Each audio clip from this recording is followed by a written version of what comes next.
২০২৪ সালের পুনর্বিন্যাসকৃত পাঠ্যসূচি অনুযায়ী এবার এইচএসসি ও সমমান পরীক্ষা সব বিষয়ে পূর্ণ নম্বর এবং পূর্ণ সময় অনুষ্ঠিত হবে।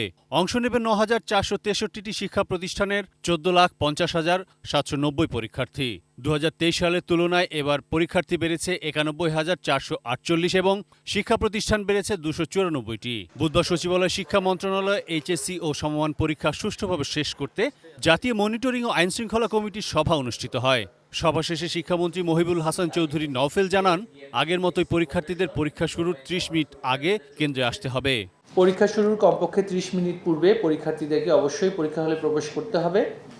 অনিবার্য কারণে কোনো পরীক্ষার্থী এর পরে প্রবেশ করলে তার নাম, রোল নম্বর, প্রবেশের সময় বিলম্ব হওয়ার কারণ ইত্যাদি একটি রেজিস্টারে লিপিবদ্ধ করে ওই দিনই সংশ্লিষ্ট শিক্ষা বোর্ডে প্রতিবেদন আকারে জমা দিতে হবে।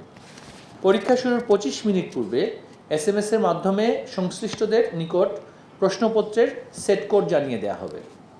ভারপ্রাপ্ত কর্মকর্তা ব্যতীত অন্য কেউ মোবাইল ফোন, ইলেকট্রনিক ডিভাইস নিয়ে কেন্দ্রে প্রবেশ করতে পারবেন না। শুধুমাত্র ভারপ্রাপ্ত কর্মকর্তা মোবাইল ফোন ব্যবহার করতে পারবেন, তবে ছবি তোলা যায় না এমন মোবাইল ফোন। পরীক্ষা সংশ্লিষ্ট ব্যক্তিবর্গ যেমন পরীক্ষার্থী, কক্ষ পর্যবেক্ষক, মন্ত্রণালয়ের কেন্দ্র পরিদর্শন টিম, বোর্ডের কেন্দ্র পরিদর্শন টিম, জেলা প্রশাসন ও উপজেলা প্রশাসনের পরিদর্শন টিম, নিরাপত্তার দায়িত্বে নিয়োজিত আইন প্রয়োগকারী সংস্থার সদস্য ব্যতীত অন্য কেউই কেন্দ্রে প্রবেশ করতে পারবেন না। শিক্ষামন্ত্রী জানান, সামাজিক যোগাযোগ মাধ্যমে প্রশ্ন ফাঁসের গুজব এবং এর সাথে জড়িত চক্রগুলোর বিষয়ে আইনশৃঙ্খলা বাহিনী তৎপর থাকবে। এইচএসসি সমমান পরীক্ষায় প্রশ্নপত্র ফাঁসের গুজব মুক্ত এবং নকলমুক্ত পরিবেশে সুষ্ঠু সুন্দরভাবে অনুষ্ঠানের লক্ষ্যে ২৯ জুন ২০২৪ হতে ১১ আগস্ট ২০২৪ তারিখ পর্যন্ত সকল কোচিং সেন্টার বন্ধ থাকবে। শিক্ষা বোর্ডসমূহের পরীক্ষা নিয়ন্ত্রণ কক্ষের সাথে সংশ্লিষ্ট পরীক্ষা কেন্দ্রগুলো অনলাইনে সার্বক্ষণিকভাবে তথ্যাদি আদান প্রদান করবেন।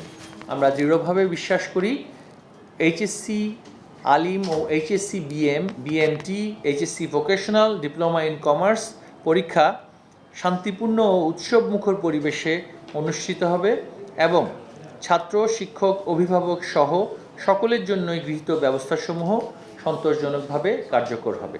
এবারের এইচএসসি আলিম ও এই স্তরের সমমান ও এই স্তরের পরীক্ষা সুশৃঙ্খল পরিবেশে সফলভাবে অনুষ্ঠানের লক্ষ্যে অভিভাবক, শিক্ষার্থী এবং এই পরীক্ষা কার্যকরভাবে যথাযথভাবে সম্পন্ন করার জন্য যারাই সংশ্লিষ্ট আছেন তাদের সকলের সহযোগিতা কামনা করছি আমরা শিক্ষা মন্ত্রণালয়ের পক্ষ থেকে। এইচএসসি পরীক্ষার সময় কোথাও বন্যা দেখা দিলে সেখানে পরীক্ষা বন্ধ থাকবে বলেও জানান শিক্ষামন্ত্রী। সমস্ত কেন্দ্র ক্ষতিগ্রস্ত হওয়ার সম্ভাবনা আছে এবং অঞ্চল, কারণ শুধু কেন্দ্র ক্ষতিগ্রস্ত নাকি সেটা আমরা বিবেচনায় নিতে পারি না, কারণ পরীক্ষার্থীরা সেখানে যাতায়াত করতে হবে তাদেরকে, সেই যাতায়াতের বিষয়টাকে মাথায় রেখেই ইতিমধ্যে আমরা প্রস্তুতি সম্পন্ন করেছি যে অঞ্চলগুলোতে এই বন্যা আরও ব্যাপকভাবে ছড়িয়ে পড়ার সম্ভাবনা আছে সেখানে পরীক্ষা নেওয়া হবে না প্রাথমিকভাবে, এবং সেটা পরবর্তীতে সেই পরীক্ষাগুলো আবারও নেওয়ার জন্য আমাদের যথাযথ প্রস্তুতি আছে। তবে আমরা বন্যা পরিস্থিতি এখনও পর্যবেক্ষণ করছি, আশা করছি আমাদের পক্ষে পরীক্ষা নেওয়া সম্ভব হবে। তবে এই ক্ষেত্রে পরীক্ষার্থীদের সুবিধাটা সবচাইতে বেশি আমাদের জন্য মুখ্য, কারণ আমরা চাই না পরীক্ষার্থীগণ এই ভোগান্তির মধ্যে পড়ে পরীক্ষার ফলাফলে তাদের যেই কাঙ্ক্ষিত ফলাফল প্রত্যাশা করছে তারা সেক্ষেত্রে কোনোভাবে ক্ষতিগ্রস্ত হোক, কারণ মানসিকভাবে এবং সামাজিকভাবে পরীক্ষার্থীরা এর মাধ্যমে ক্ষতিগ্রস্ত হতে পারেন। আমরা সেটা কোনোভাবে চাই না, সেই প্রস্তুতিটা আছে। মন্ত্রী জানান, এসএসসি পরীক্ষায় ২ বিষয়ে ফেল করলেও কলেজে ভর্তির সুযোগ থাকছে। দুটি সুনির্দিষ্ট বিষয়ে যদি একজন শিক্ষার্থী যদি অকৃতকার্য হয়, প্রক্রিয়া অনুযায়ী তারা পরবর্তী ধাপ উত্তরণ হবে তাদের, কিন্তু সনদায়ন হবে না।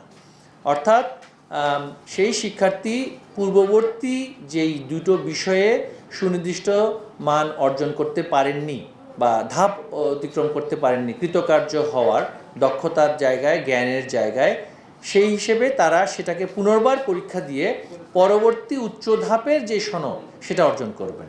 সেই সনদ অর্জন হবে না যদি পূর্বের যেই আমরা যেটাকে বলছি শিখনফল ঘাটতি, এটা তো আসলে অকৃতকার্য হওয়াটা হচ্ছে শিখনফল ঘাটতি। শিখনফল ঘাটতিটা মিটিয়ে নেওয়ার পরে কিন্তু উচ্চতর পর্যায়ে গিয়ে তখনই সনদায়ন হবে তাদের। তবে শিক্ষার্থী যদি মনে করেন যে তার সেই পরবর্তী ধাপে তারা সনদায়ন করতে চাচ্ছেন না, কিন্তু তারা ফলাফলটি চাচ্ছেন এবং মার্কশিটটা চাচ্ছেন, যে তার যে মাত্রাটা কতটুকু সেটাও তারা পাবেন। তো এই ক্ষেত্রে এটা শিক্ষার্থীর উপরে নির্ভর করবে। তারা যদি পূর্ণ সনদায়ন না চান উচ্চ মাধ্যমিক পর্যায়ে, যে আমাদের উচ্চ মাধ্যমিকের প্রক্রিয়াটা যেহেতু এখনও আমরা সম্পন্ন করিনি, যে উচ্চ মাধ্যমিকের পূর্ণ সনদায়ন অনেকেই নাও চাইতে পারেন, কারণ তাদেরকে কাজে যোগদান করার জন্য যে তাদের সবাইকে সকল বিষয়ে যে কৃতকার্য হয়ে সেখানে কাজে যোগদান করবেন তা কিন্তু নয়। অনেক বিশেষায়িত প্রক্রিয়ার শিক্ষা আছে, যেমন আমরা যদি বলি নার্সিংয়ের কথা বলি, সেই ক্ষেত্রে সকল বিষয়ে তারা কতটুকু মার্ক পেলে নার্সিংয়ের জন্য ডিপ্লোমা বা বিএসসির জন্য তারা যোগ্য হবে, বা আমরা যদি বলি অন্যান্য যে সমস্ত ডিপ্লোমাগুলো আছে সেটা নির্ধারণ হবে সুনির্দিষ্ট বিষয়ভিত্তিক কম্পিটেন্সি, দক্ষতার উপরে। তো সেটা যেহেতু এখনও উজ্জ্বল আছে, আমরা এতটুকু নিশ্চিত করতে চাই যে তারা ধাপ অতিক্রম করবেন, কিন্তু পূর্ণ সনদ, আমি বলছি না একেবারেই সনদায়ন পাবেন না, পূর্ণ সনদায়ন তাদের সেটা হবে না। আরিফ জামাল, এটি নিউজ, ঢাকা।